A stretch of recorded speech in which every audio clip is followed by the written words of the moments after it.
Whoever thought up coconut almond butter, I thank you. But I also want to strangle you because I can't fit into my pants. My neighbor threw a baby boomer rave and it bumped all weekend. I considered going, but then logic and reason set in. That could have been fun.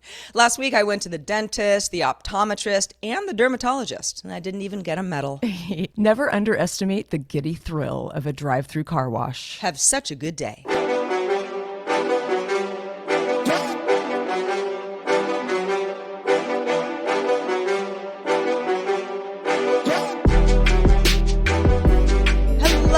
And welcome to Have Such a Good Day. Hi, friends and patrons. Are you staying cool out there, I hope? Man. Sing song time of the week. Oh, man. Yeah. A lot of people are not staying cool. No, 111? Parts 120? of the country. Yeah. It's Pacific Northwest is really getting battered. I don't really get it. Like Portland 111 today. That's what it's supposed to be. I mean, global warming, Heather. Insane. Yeah. Global warming. Yep. Yeah. Well, good morning, everybody. Good afternoon. Good evening. It just happens to be morning here, but we know that you listen on demand, so we're not even going to say the day or time because it could just be any time. And we want to keep it a live mystery. In the future, depending on what continent you're on. It could be winter where you are because you could be in the upside down world of the southern hemisphere or right side up. So yes, this heat wave would mean nothing to you. Yeah. I don't know. It's it's a crazy world we live in. It is. And this is the show where we enjoy unpacking the absurdity of everyday life in this crazy world for your entertainment. Indeed. And we're all in this together. That's the important thing. Yeah, we certainly hope that you've gotten through whatever tumultuous week you may have had last week. Oh boy. You've battened down the hatches, ready for this week. And That's mostly we just want to have fun, have an hour of fun with y'all. Indeed. So let's do it. Let's do it. Heather, I like your spunk today. I like your pep. I try to do some sort of aerobic-y stretching in the morning just to kind of because I've only had one coffee. I mean, I need a little bit more energy. I've had more than one. Oh boy. Oh, I'll have a second one. I should consider doing my VR stuff, which is, there's some strength work, but it's mostly cardio. It's very, very heart rate. It's good stuff. I never do it first thing in the morning. I don't know why. I'm not a big fan of working out in the morning. I just do like a minute of just to kind of get my blood flowing. It kind of helps, goes to the brain, wakes me up a little bit more naturally than coffee. With few exceptions, I'm not going to take more than one shower a day. Mm-mm. I'm sorry. I want to be clean. You should be sorry, Sarah. Well, it's like some people, because it's like, I got to take a shower in the morning. I mean, it doesn't have to be like the first thing I do when I wake up, but it needs to be something I do before, the day starts, or I'm just all weirded out and don't feel good. So if I work out in the morning, and of course I've got my big dog and he needs to, we don't always jog. Sometimes we do. But if we're not jogging, we're still walking for an hour in the morning. First thing, he's got to do his business and, he needs exercise too. And so it's actually a great thing. We always do that. And so that's kind of that is working out, especially because I walk up lots of hills. And so it's you're huffing and puffing a bit. It's hiking really. And so that happens. And I can do yoga or my VR stuff or whatever that's all in my studio, and that's all good. But I always feel like that's slightly, it's like my selfish workouts because my dog just sits there and watches me like he's doing right now. And that's fine. I mean, it's fine. I can do that, but I have to do that after I have already, worn him out because you just can't keep an animal inside all day. And, when we have Airbnb guests, he can't just run around the property. That's not happening. So it's a whole thing. Yeah. So what I'm getting at is, so we do our thing in the morning, and if we jog, I have to, I'll be sweating a little bit, especially in the warmer weather. And so then it's gotta come home, take a shower, and then, kind of, transition into whatever I'm doing work-wise. But then if I work out later and do my other stuff, then I have to take another shower. Yeah. And it's I'll do it. I mean, I'm not going to go to bed dirty. That's yuck. Yeah. But I'm 2 showers? Come on, Sarah. Can you just transition your shower to the afternoon before you settle in for the evening? Well, if I had jogged in the morning, then I'm sitting in a Yeah. yucky body all day. Yeah, that's true. You know, it's like it's not going to work. It's Yeah. just they're just every You have so to take often two I get it showers. right. You do. I mean, you have to take 2 showers, or it's like you Go to bed dirty. well, or it's like, or you say like, well, just do everything in the morning then, right? That sounds Yeah. like the solution, Sarah. And it's like that's like 2 hours of exercise. Nah. Honestly, like back to back, I'm like, I almost never have 2 hours to carve out for anything, and it's like that's just a lot to ask for my sad little old lady body. You know, I kind of have to break it up for myself. Yeah. It's a constant struggle. It is. Maybe a shower and then just hose yourself off at the end of the day. Maybe it's like not a whole shower I don't ordeal. know. You know those folks. It's everybody's different, and it totally depends on like the kind of hair you have. You know, some people are like, I can't even wash my hair more than once a week, or it like turns into straw. And I'm like, well, I have to do it more than that, but not every day, or my hair turns into straw. So there's this whole thing about. You know, and then there's people who are like, soap is bad for you. You don't need soap. Your body gets used to not having soap. And Totally. I'm like, yeah, but like a Oh shower no, without I need soap, soap. like doesn't, that's like psychologically really weird for me, even though it's like, I get what you're saying. I don't know. There's, I don't get the no soap thing. I'm sorry. And I try to use like the most natural stuff. I actually just got this really good coconut soap that's au natural. There's only like 4 ingredients in it.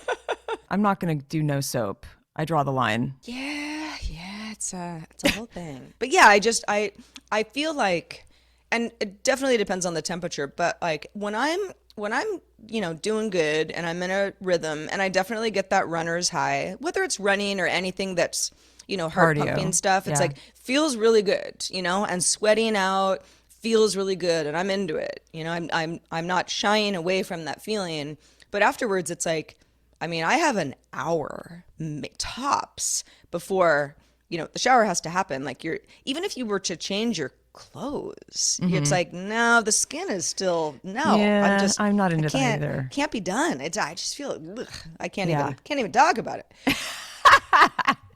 Yeah, I think also it depends on the person because I know some people who just kind of like being dirty. They'll go camping and they like that feeling of kind of just having dirt on them and don't get kind of bothered by it.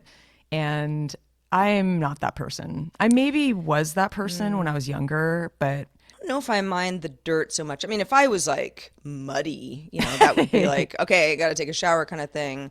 But yeah, I get what you're saying. That kind of outdoorsy stuff. it's all so particular of who you are and what genes you have. There's just like gray area all over the place. Indeed, yes. There's no right answer here. Yeah. Before every show, I'm like, there's certain weeks where like last week, if anyone listened to the show, like I had not slept that well in a couple of days and I was in a funk. I actually did sleep well the last week, so that's good. It is night and day. That feeling that I have when I don't sleep well is just like, oh God, it's everything is a slog. But no, I had a good week. It was, kind of uneventful because that's sort of how my life goes these days. But I did have some fun in the kitchen. So, all right. So when the pandemic started, I keep saying like, a year ago, and now it's like a year and a half ago, right? We're getting to the point where it's almost a year and a half ago, but it's like basically March 2020, and everybody's like buying toilet paper and freaking out. And I was sort of like, I'm going to lean into this and I'm going to buy, Yeah. all of the stuff. I'm going to bake my own bread. We all had the same idea. And during that time, I went way overboard with like alternative flour. Meaning like, I had regular all-purpose flour, whole wheat flour, spelt flour, quinoa flour. What else? I had gluten-free baking flour, even though I'm not gluten-free, because like, why not? Buckwheat flour, all of these flours. And I was like, it'll just be fun because almost every recipe, I mean, you might get weird results, but it's like you can cut, the all-purpose flour. If it's like 2 cups, you're like, oh, I could like do a cup of quinoa and kind of just see how it goes. And that's sort of fun for me. It's all chemistry. But another thing that I bought for no good reason, however long ago, again, start of pandemic, was carob powder.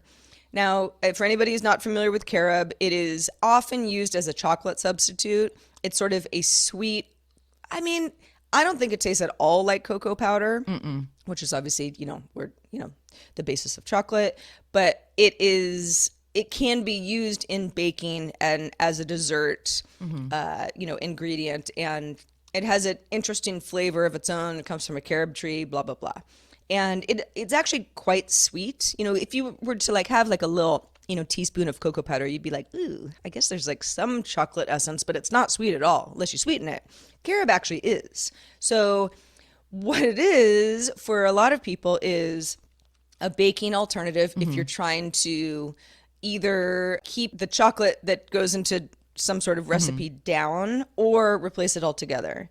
Now, I'm familiar with carob, even though I haven't had it in many years. And this is really funny because when I was a little kid, this is late 70s kind of thing. My parents were what you would call, California hippies, and we were a no sugar household, and there wasn't meat, and there was the whole thing. And I I don't hate my parents for it anymore. And for a long time when I was really little, I didn't really know the difference. It was like, oh, you want like, a treat. You could get like a carob bar from the natural food store type of a thing. And I thought that was like pretty good until I realized, oh, other kids are eating like Snickers bars. And that's what's really good. So like this whole carob thing is a bunch of bullshit. So, anyway, so I knew carob, and then I was like, oh yeah, carob is like poor man's chocolate, stay away forever. But then, of course, in 2020, I've now bought all this carob powder, and I bought like so much of it, like a whole big mason jar, that I filled with it. Where I'm like, why did I do this? I don't know. I just did. So I'm looking up recipes because again, I'm like, I got to get through all this stuff. I bought it. I need to make things with it. So let's get fun and creative. I'll make some carob brownies or whatever. And so I just, I do what I always do, where I just write like best carob recipe into Google and just like start seeing what pops up and start looking through recipes and see if like I've got all the ingredients around where I could make something fun. And this article from the New Yorker magazine from 2018 popped up. It's like one of the first results. And the title is How Carob Traumatized a Generation. Which was way back it's so when. funny because it's literally me. I mean, the whole article is written about like, back in the, health conscious 1970s, some, well-meaning parents with little kids, were told, right? Like kids shouldn't have chocolate. There's like caffeine in it, or, it's like bad for kids, like they're going to be like crazy on sugar. Carob is the better alternative. And so that's where that all kind of comes from. Not that it didn't exist before. It's existed since the trees grew, but it was pushed on. Yeah, it was pushed in that kind of like late 70s, early 80s alternative, let's be healthy type thing, which is so funny because it's like every few years there's some trend. And then later on we look back and go like, oh, that was like really bad for people, or like really restrictive or didn't understand health at all. So, and the article is, I just had to laugh because I'm like, that's exactly what it was. It was like, oh yeah, this thing, because I always knew that we were a really, my parents were healthier, like we're not going to get sugary cereals in my house. And my mom did a lot of her own baking and made her own bread and yogurt and stuff like that. It's like, that was normal to me, but you get to a certain age and you're like, oh, yeah, some other parents don't care about this stuff as much as, there's some militant stuff going on in my household. And then you get to the point where it's like, you have a couple quarters, you can buy yourself a candy bar, and you do. Yeah. 'Cause you're like, it's like contraband, Carob was off the table for a while. And even I can remember, I don't know, every once in a while someone would be like, what's carob? And I'd be like, oh, it's the worst. Just stay away. It's like, it's for like health conscious weirdos who won't eat chocolate kind of thing. Stick with chocolate. You like it better. So anyway, I've got all this carob powder and I'm like, why did I do this? And I did make some brownies with it, but I have cracked the code. It's still going to take me like way longer than it needs to get through this stupid mason jar of carob. But I found that because it is sweet on its own, it's like naturally sweetened, a little, not too much, like let's call it a teaspoon in my overnight oats, like my steel cut oatmeal, is delightful. Oh. Because it gives it just like, it's like a sprinkling. It's not like granulated sugar. It's not the same kind of sweetness. And if you were to add too much, it would all taste like carob and that might turn you off. but just a little bit. And it kind of changes, it makes the color sort of brown because it's this nice sort of, Yeah. kind of looks like nutmeg. It's that sort of rich brown color. And I like it. I really like it. And so I've figured out, I've cracked the code. There might be other recipes that I have yet to find that are like super great in carob. And if you're listening to this and you're like, oh, I have one, please do email me because I love recipes.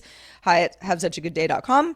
But yeah, so the story, again, going to take me a while to get through it, but the story ends well. I'm back on the carob train. I love it. I love your little adventures in your kitchen, Sarah. Thank you. You know, you should have a cookbook. You have like your own little creations. But it's funny, the carob thing, I totally remember that too. And I wonder if you hoarding all this carob is creating a shortage that we don't know about out there. Let us know if you can't find carob where you are at your local market. I just bought the one package. Could be Sarah. I'm pretty sure that there's a plentiful carob for everybody. But yes. I'm sure there is. And, you know, I remember when I was a kid, I mean, we lived in similar towns, kind of. They were like, cute little storybook California You always towns. say the storybook thing. I do not feel that way at all. Like, Well, Los you Gatos, might have I had a feel like, was storybook pretty childhood, storybook. but I'm like, yeah, I wouldn't call it You had that. to eat carob. That's not very storybook. Well, No, I'm just kidding. I feel like my growing up was a little bit more of a struggle than storybook. But yes, we lived in smallish suburb-ish towns, I guess. Yeah. Well, Okay. That's yeah. a better description. You know, and I remember we would obviously go trick or treating, and a lot of the neighbors would give out these really healthy candies. And I remember so distinctly they were these honey, sesame little. I don't know. They were just like these rectangular candies that were made from honey, and they were just filled with sesame seeds. And they're very good, actually. Like I would still eat them to this day if I could find them. But I remember my dad being pretty strict about the sugar thing. But then when we'd stay at my mom's, we would go to the liquor store and get like a Charleston chew and Fun Dip and Now and Laters and eat them all before dinner and then have a huge bowl of ice cream after dinner. I mean, the amount of sugar that we consumed it's really staggering, actually, when I look back, because we would go to the liquor store every day after school and I would get at least 4 candy bars or candy something, and eat all of it before my mom would come home. It's like, wow, no wonder I had cavities as a kid. But Yeah. we're living the dream, Sarah. Seriously. Speaking of, I went on an outing yesterday. I've been nose to the grindstone. I've been working hard. There's a lot to do around the homestead. And, we talk offline about, trying to plan a vacation and just like getting out for a little bit and getting away from all the work and the problems and whatnot. But we did a quick little kind of day trip yesterday to a cute little adjacent town. Some of our listeners know this town. It's called Ferndale, and it's super cute. It's totally like sort of a cinematic. It looks like a set. It really does. It looks like a set. It's like old buildings that are like really ornate, and they're all neat colors, and it's just the cutest little country town. And they had like flyers around the town for like July 4th celebration. And it was the funniest flyer. It was like beef and bean barbecue. Pit opens at noon sharp, and it's like this old timey kind of picture of people eating, at this barbecue. And it's just that kind of town. And so we'll go there just to, I don't know, like honestly, have some sangria, buy some socks, and essentially just living the dream. So it was really fun. It's you visit the neighboring town. That's pretty normal. Yeah, and there's a really cool cemetery. Oh, and in fact, a lot of movies were shot there. Outbreak, Salem's Lot, that like TV movie that Stephen King was shot. There's been a lot of movies shot there. Anyway, other than that, last week was kind of a bear. It was a tough week for me, mostly because I'm such a problem solver and I'm sort of at the helm of the business and the family because my dad's gone, and I have to kind of make a lot of decisions all the time for not just the business or myself, but for other people. And it really can be very taxing. I guess it sort of reminds me of like when I would run a studio, like a production studio. If you were the head of a studio and you had 10 employees or whatever, it's similar because it's like all kind of falls on you to like decide things, come up with the plan, come up with the plan for tomorrow and for the future. And it's like kind of similar feeling, but I felt deflated at the end of the week. I just felt like I was like problem solving to the max. It's just like, you know how it is, Sarah, especially with the Airbnbs and being in the country. There's often you'll have a week that there's lots of problems and things break, and I have ongoing lists of priority items, like where something is broken, like say a pipe, that's super important. So that goes to the top of the list. And then you have less priorities, like maybe a window's broken in your greenhouse. It's like you can board it up for a little while, that kind of thing. But man, I mean, it was just like, I felt like I was like Uma Thurman in Kill Bill, just like, with my sword and all those ninjas coming at me. I was just like, boom, boom, boom, boom, boom, boom, like constant coming at me. And I had to like cancel Airbnb reservations to accommodate some family that was upset that we didn't have a place for them to stay. I was like bed shopping for someone else, and then like, they didn't like the bed, and then it's like, what do we do with the bed, and then where do we put the bed, how do we make everybody happy? There was like, we have this fancy oven, it's like a Viking, one of those commercial ovens, and there's like some mysterious gas leak that nobody can find that's stumping everyone, including like the Viking stove guy. We have broken spigots, and there's just like, it just was one of those weeks. And I had a lot of very sort of like high maintenance Airbnb guests that had like really random questions, and someone's window got broken into when they were at a beach up north, and these like 9 o'clock at night, and they're like, wanting some tape and something to cover the window. And it's just like, I'm not kidding.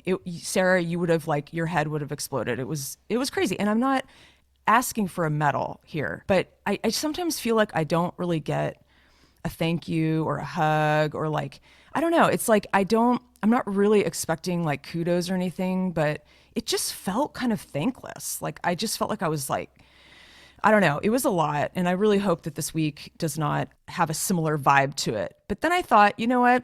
Everyone's always telling me that I should meditate. It's like, I've tried. It's hard. I meditate in other ways, I guess, if I'm like sitting and watching the birds, or, exercising or whatever. But I'm not that great at just sitting there and closing my eyes.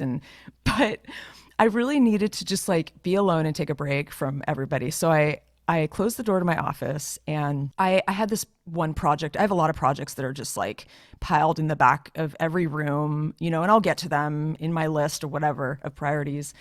And I mentioned on the show a few episodes back that I bought a really nice paper shredder. And, I've never owned a paper shredder. I never had the need really, but because of my dad's business and all the banking papers and all the kind of confidential stuff, I need to be a little bit more cautious. So I had this huge stack of paper that I needed to shred. And I was like, this is a good time to do it. Boy, did it give me exactly what I needed. It was kind of like, I think paper shredding is kind of like an ASMR thing. And it's not necessarily like the sound for me. It's just this, you do get this sense of well-being when you do it, because it's kind of this monotonous thing. ASMR. I think that's it is ASMR.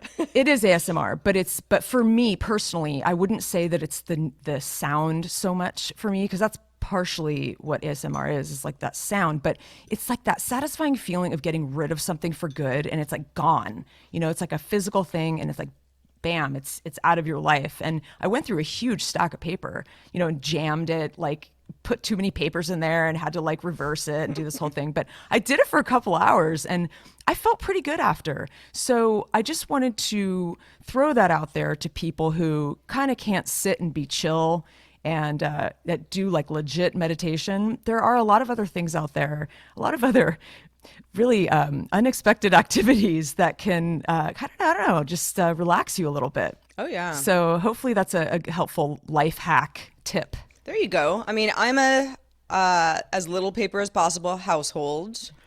So paper shredder, it's like if I need one, I've already failed. But I get what you mean. I do get what you mean. And I think that, yes, meditation can happen at lots of different places. I'm like you. I would have a really hard time being like, I don't know. I mean, it doesn't even have to get crazy. Let's say 15 minutes, right? 15 minutes of like focusing on nothing but my breathing or whatever it is. Meditation can take lots of forms, but it's more of just, like you're going super inward and the whole world doesn't exist. It's like, that's really hard for me. I think that, the closest I get is when doesn't happen that often. I'm almost always listening to a podcast, sometimes music, but sometimes I run silently. And, actually, when I say sometimes, I actually do it once a week because I always take my dog to the beach when I've got a little time in the morning once a week. And when I'm at the beach, I cannot have any sound besides the ocean in my ears. It's just like, why would I? It's so beautiful just being there, and I like the natural sound. So, and I'm running, and I'm huffing and puffing because you're running in sand and stuff. And it's like, that's meditation to me for sure. Yeah, Because for I'm not sure. even thinking about moving my legs. I'm just like taking it all in, and it's kind of salty and my hair's all over the place. And it's just like, it's so nice. And I know it's going to end and I got to go home and I got to shower and then I'll be sandy and then work and I'm hungry and the whole thing. Something will Yeah, break. Yeah. Airbnb totally. people need a butter knife. I don't know. Oh Like there's yeah. always I mean, something. it's endless. It's Right. endless. I mean, I feel like sometimes I could write like a poem about the week, like an interesting sort of Interesting weird poem. ass poem about like all the random stuff that Oh happens. gosh. Yeah. Well, I'm glad you've first of all, I know the feeling of having a thankless job. I mean, all jobs are thankless to a certain extent. And you know that feeling. I'm actually going through this right now because there are, this property that I manage. Part of it is my own dwelling. And so it's like, there are things that I deal with until I can't deal with them, and then I get the landlord involved. And then Yep. there's the property, which is, my dwelling is only one small part of this.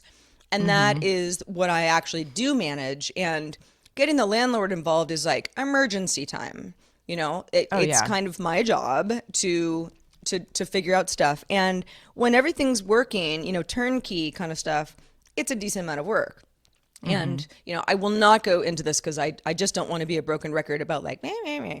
But one thing breaks or just somehow is like off and you're like, ooh, okay, now this like complicated puzzle like now doesn't fit. And it was already kind of complicated. So like, how do I fix it? So, Yeah.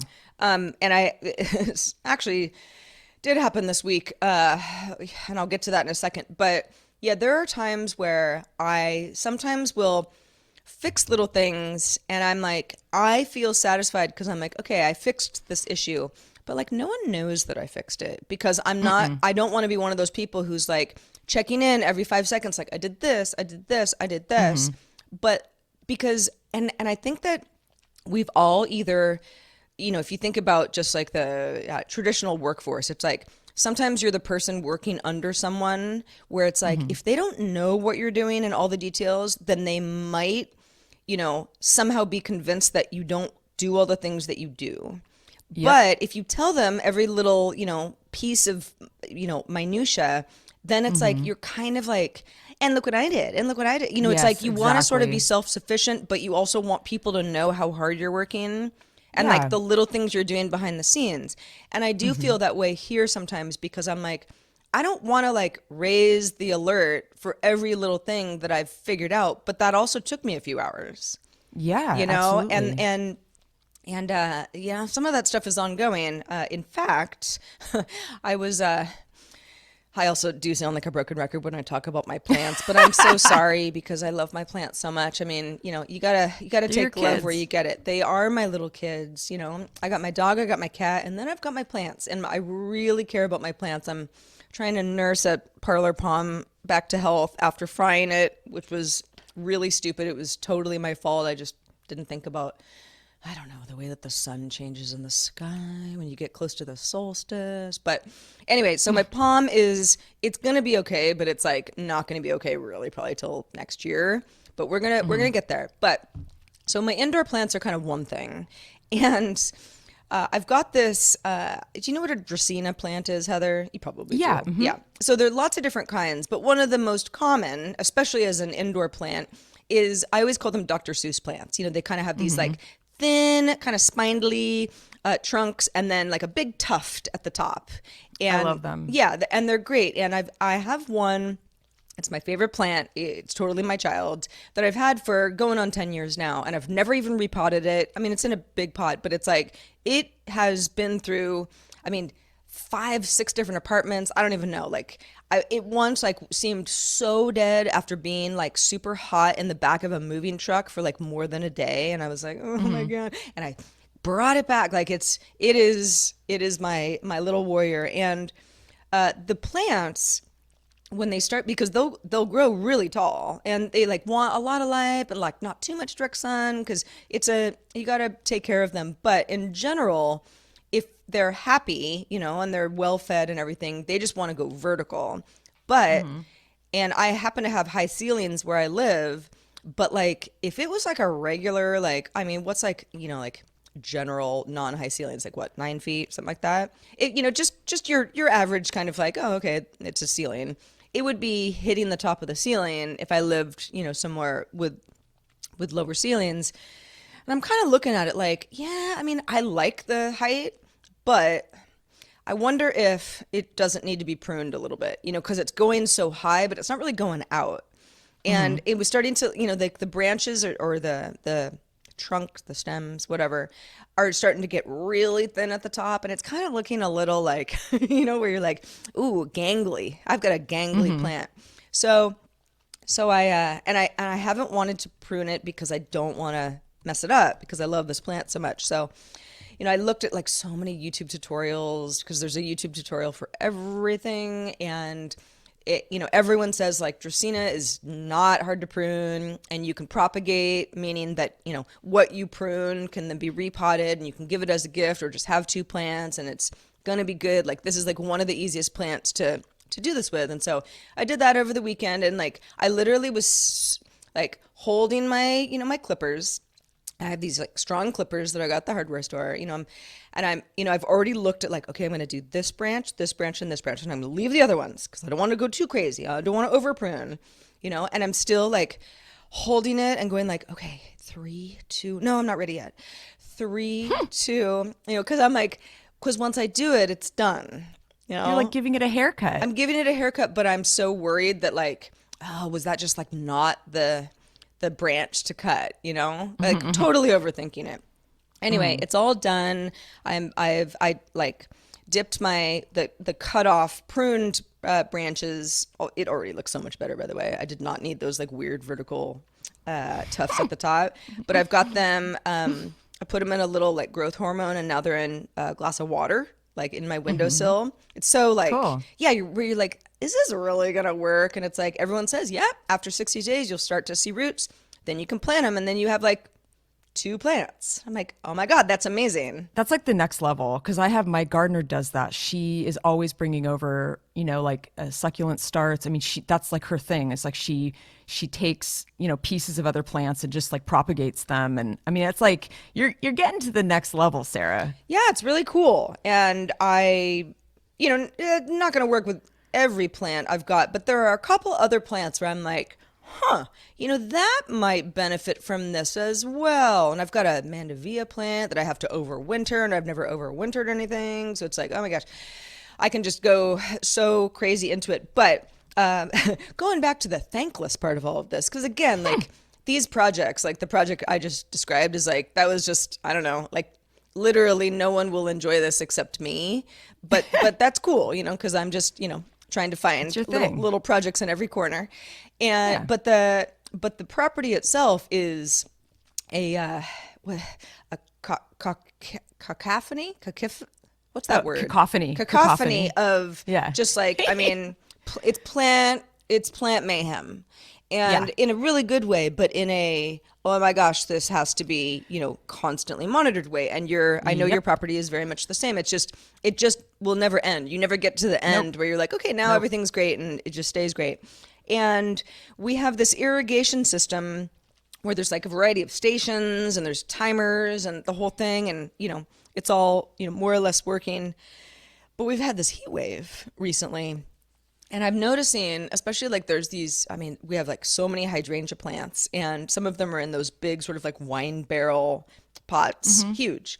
And so the plants are huge, and you don't need to do anything with the soil, but they have to be watered. And they don't just have to, the soil doesn't just have to be watered, but they have to be showered, not in direct sun, or else like the water will like fry them. But, early morning, late at night kind of thing, everybody who waters plants knows what I mean. And that is like irrigation, when it's working, is like, it's not going to cut it when it's 100 degrees. Like your plant is going to fry and will and die. And it's like, who is going to like go the extra mile on those days? I am.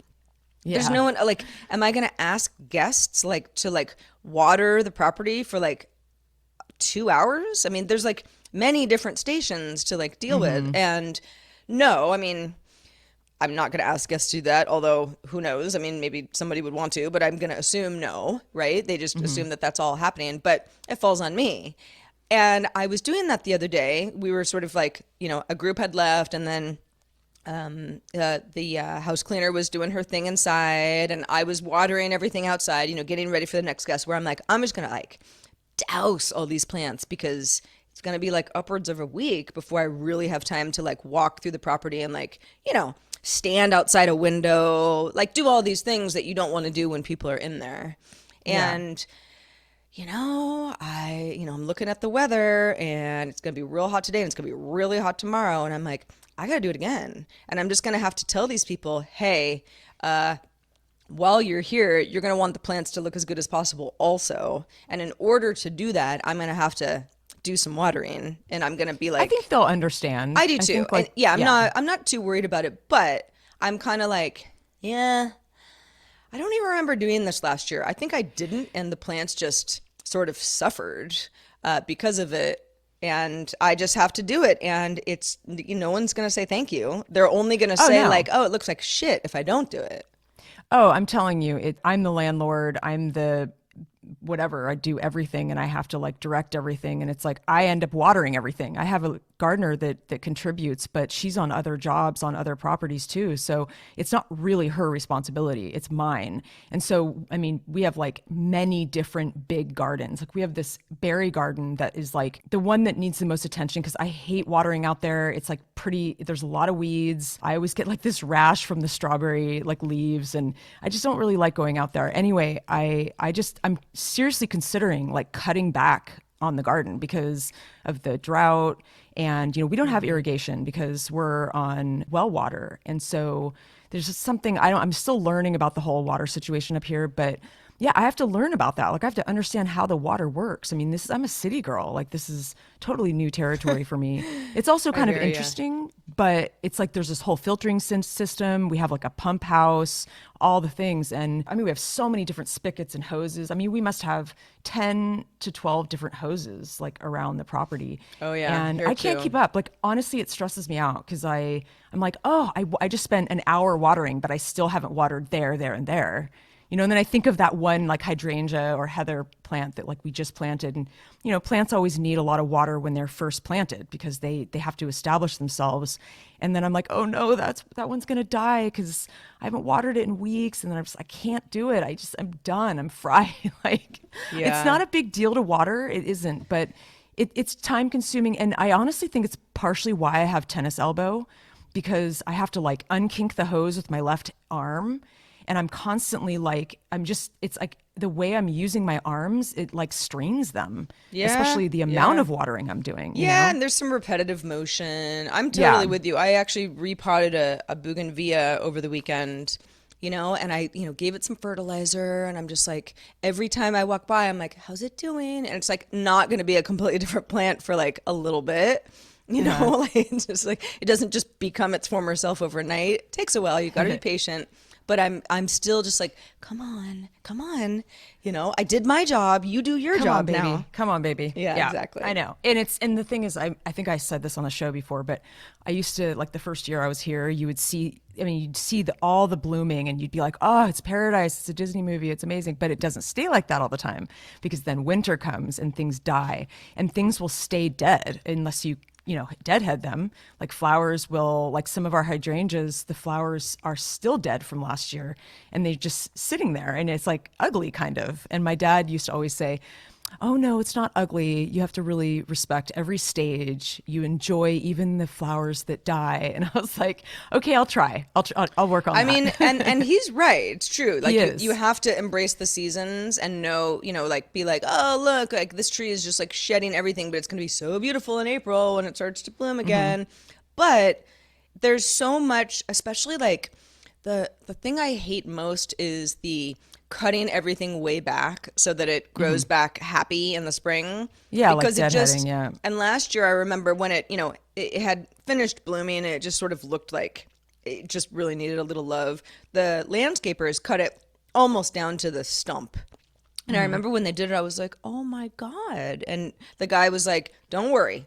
It's going to come back and it's going to be way better for it because it'll fill out a little bit. And he was right. It's like now even taller than it was this time last year, and it's blooming and all the good things. But it's just so sad for a while because you're like, I believe you, but it just we look like we just hacked something to death. I know, but hate that. really, I know, me too. I like using the shears though. That's one of my favorite activities, but I really do see it, like I just kind of pruned our roses, all the dead roses. And I mean, you see them come back within days. It's incredible. It really does stimulate growth. I definitely highly recommend that. It's a very meditative activity too. I actually prefer it to pulling weeds, but anywho, whenever I think of things that are meditative, it's like activities where I don't need to interact with anybody. I mean, you could, right? Like I could jog alongside you and we could be, I don't know, having a little discussion or whatever. It's like, that's different to me. And that would be fun, but I'm like, no, when I do my like solo thing at the beach, like I don't actually want anyone with me. It's the meditative thing. To do the weed pulling and the flower stuff is a little bit the same. I will say before we move on to another subject, because non-gardening people are probably like, oh my God, you guys shut up. We're turning into a garden show. We are. Not even really meaning to. I get so excited when things go well, and I get so mad when things don't go well. But it's all just, circle of life. But I will say, so I got this. I've got all sorts of like plant feeders, right? I've got like succulent. When I mean feeder, it's like, you dilute a solution in a lot more water and you feed your plants, especially during the growing season. It's just, supposed to help them get more nutrition, especially if you use tap water, which I do. I'm just like, I don't have the time to like filter water for plants. And I have no idea like what levels my tap water has, and some plants get really testy about that kind of thing. And so they say like, oh, use rainwater. And I'm like, bitch, I live in California. There's no rain. What am I supposed to collect rainwater over the winter and then like use it on my plants in July? Like, no, not happening. So anyway, I've got all this like various kinds of plant feeders. And one of them is like, it's just like this tub of fertilizer. It's just liquid fertilizer.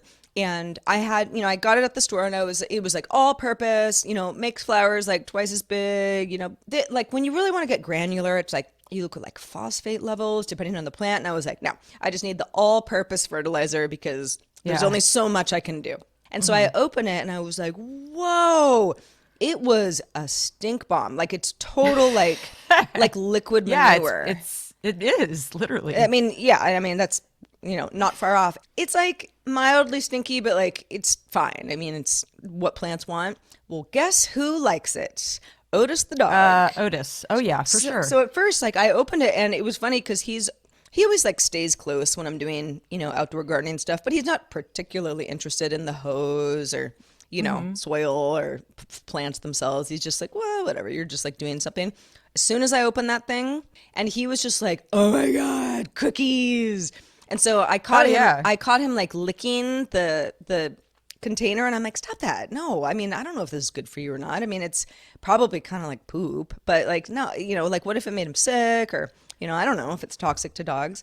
And so, and he was just sort of like super perked up, like, where are we going to put it now? So yeah, so now I have somehow managed to adopt the dog who wants to drink liquid poo fertilizer. Well, my gardener's dog, Margie, whenever we, lay down some new soil and fertilizer and whatnot, she buries her face in it and she eats it. We'll have like chicken shit we'll have a bag of that because it's like very good fertilizer for certain things. And she'll literally put her head in the bag and like eat the chicken shit out of there. She loves it. Well, I don't know. It's a thing. You should Google it because it is a thing. All right. I'm going to switch gears here. Please, I'm begging you. Please, God. Yeah, yes. I don't know how to stop, Heather. Help. I'm going to slowly pull you out of your plant rabbit hole. But I'm going to talk a little bit about superstitiousness. And I know that is a word, but we've talked about it here and there on the show. And I find myself to be quite superstitious about certain things. You know, it started when I was younger. I wouldn't let myself step on sidewalk cracks because it would break your mother's back. You know, knock on wood, you know, so that you don't jinx yourself, all that stuff, blah, blah, blah. But I never really did the salt over the shoulder. Like, I never thought pennies were lucky. But I've often said things out loud throughout my life and then been really like self-conscious about it. Like, oh, whoa, I shouldn't have said that. You know, like, am I jinxing myself? You know, it's probably a coincidence. I'm not that superstitious where I'm like, oh my gosh, I really jinxed myself. I do believe that coincidences happen a lot, but there have been a lot of times in my life where I have literally stated something to somebody or maybe to myself, and I swear it happens right after. And I'm like, darn it, I shouldn't have said that. And that happened actually last week, which I can't help but blame myself for creating the shit show week that I had, because I jinxed myself. I'm convinced of it. I said out loud to my sister that I was impressed at how more or less copacetic the family dynamics have been since my dad's death. Like, my sister and I, honestly, it's been really great. Like, we're really on the same page. We're co-executors, and everything's equal, and we're not really fighting about anything, and we're not like splitting hairs with money. Like, we want each other to be happy, and it's been really a blessing, honestly, because I've heard some horror stories. Then everything went to shit. I am not kidding. I don't know. I don't know what happened. It was just like everything just fell apart. Not seeing eye to eye on some stuff in terms of, you know, estate planning and whatnot. But the big thing that happened that was such a huge bummer, and I'm not going to get into major specifics, I don't want to call anybody out on the show, but I used a particular word in an email in regards to this memorial, and it really set things off. I'll explain what word I used. So I'm kind of talking about like certain generations. I mean, I could think of some very obvious examples of like really non-PC words that like my parents used back in like the 80s that no one would, you know, say nowadays and stuff like that. But that's actually like the really obvious stuff. This was a word that I felt would not spark anything. I used, you know, it really is important to think about who your audience is. And I used the word partner in an email referring to somebody instead of wife or spouse. Mm-hmm. And to me, I use words like partner or something maybe a little less specific because I grew up in a household that was quite unconventional. I was never really under the, you know, roof of my parents when they were married for very long. I was a baby when they got divorced. So to me, like wife and husband and spouse and all that just didn't really have a huge effect on me. My mom was with her partner for 15, 20 years before they got married. He lived with her. He was my stepdad. He was so integrated in my life, but it was never husband and wife. They were like domestic partners, mm-hmm. DP, you know, and they were like partner in life and love. Like to me, partner is the ultimate. It's like partner in crime, like my bestie, you know, my everything. And so in my mind, partner is a wonderful word and doesn't have any negative connotations.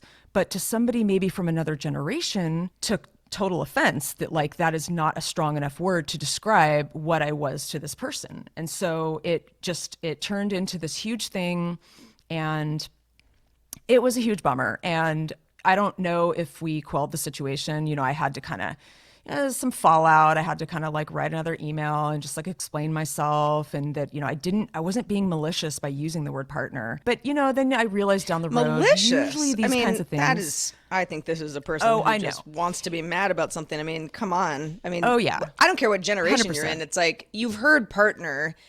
Sure, if you're someone's husband or wife, I think that would be like where you just be like, you know what, I just prefer that word, but not like mad about it. Partner is like a all-encompassing word that everyone uses. It's not something to be like ashamed of. That's silly. You're exactly right. And it was totally over the top and a total emotional response. And it was a toothpaste cap thing. I don't know if you ever used that, but my dad used to always say, you know, it's like when someone's mad about something, and you're like, why are they so upset? It's such a small thing. And then you realize, oh, they're actually more worried about this bigger thing, but they're just kind of, you know, doing this dance around it because they don't want to admit it. But it's really a bigger issue that they're upset about. And that has a lot to do with some people don't want to have a memorial for my dad. and then other people do. And it's like, who gets to make that decision? We all have our needs in terms of getting closure on this thing, and you have to think of other people. It can't just be a self-centered thing. You have to kind of, all right, how is this person feeling about it? It's hard. It is a really hard thing to navigate. And I wanted to ask you guys out there, are you superstitious? Or am I just being weird? Do you ever feel like you've jinxed yourself? Or do you think it's just like plain old coincidence? Please email us at hi@havesuchagoodday.com. I want to hear from you. Spoiler, it's coincidence. I know. You're not making your week worse, Heather. It's just not happening. You can't blame yourself for things like that. But I understand it's like a need to try to understand, like, why did this all fall apart? Like, it was me. I did it. I mean, so soon after you say it, where it's like the shit hits the fan and you're like, that's eerie. Now, I could be wrong. I could be wrong because I don't know what's going on in our afterlife ghost world, but I'm pretty sure that saying something out loud does not make it so. Or else I'd be a very wealthy woman. So, but I appreciate yeah, that I think I say knock on wood all the time. I don't actually believe that does anything, but it's like, it's a thing. People know what you mean. It is a thing. It's like it's a cute little thing, but no, I do not think you should beat yourself up over willing something into existence because you said it. That's just that you don't have to take on that burden. Thank you. I appreciate it. And what about using the word partner? What do you guys think about that? Yeah, the word partner. I think now, and this is just me spitballing, but I think that partner for some people, and I'm going to say it skews older, but I don't want to generalize too much, would maybe indicate same-sex Yeah, that's what I was partnerships. thinking too. And maybe if someone is not in a same-sex partnership, they're like, well, no, that's not my word. That kind of sounds like something that now I have to explain that I'm not in that camp. Not that there's anything wrong with that, right? But but I don't think that it's that way anymore, and it has changed over time. So maybe there's something going on there. And I'm not even like, I'm not even touching homophobia here because that's obviously another conversation. But just being like, no, that's not my title. That doesn't apply to me. I'm this thing instead because this is the thing that sounds stronger to me. But but I also think that people need to kind of like, listen, you're still on this world. You're still walking over the fertilizer. You gotta kind of grow with the times. You gotta people put are use yourself words. in other people's shoes. And semantics is an interesting thing to unpack, though, especially in this day and age. Yeah, like you choosing the right words so you don't piss people off or upset people, or it can be a very tricky thing. Yeah, I do it every day. I mean, I like to It's like your job. Like my job. I mean, there are, and it's very relative. On this show, you and I think are. I mean, I would probably drop a few more F-bombs if it was just you and me, just because I'm like, I can pull back. Like why not? But I feel like we're pretty free flowing, and there are other places that I'm like, I don't know if I'm talking to the bank teller or if I'm doing daily tech news show. There are certain words that just. Enough people would be like, that's not really cool. And so I just filter them out. And it's not that hard, but it's not effortless either. You have to think about, it's all very situational. So yeah, the person who got mad at you, I think, overreacted and wanted to get mad and used the toothpaste cap as a dumb reason to just be snippy because I don't know, maybe they had a bad day too. But yes, I get having to. What's the word when you act a certain way depending on the situation? You hear it a lot now. Passive aggressive? No. It's I don't know. But I have to think about it and come back to it. Okay. But it's not like culture check. It's something like that. I can't think of it right now, but it's a term for when culture switch, something switch. Culture switch. But culture is not right. It's something switch. It's often used by Well, it's often used to describe, somebody who's like a minority, or in a position where they take on the attributes of the I know what you're the talking greater, about. situation, so that they kind of like blend.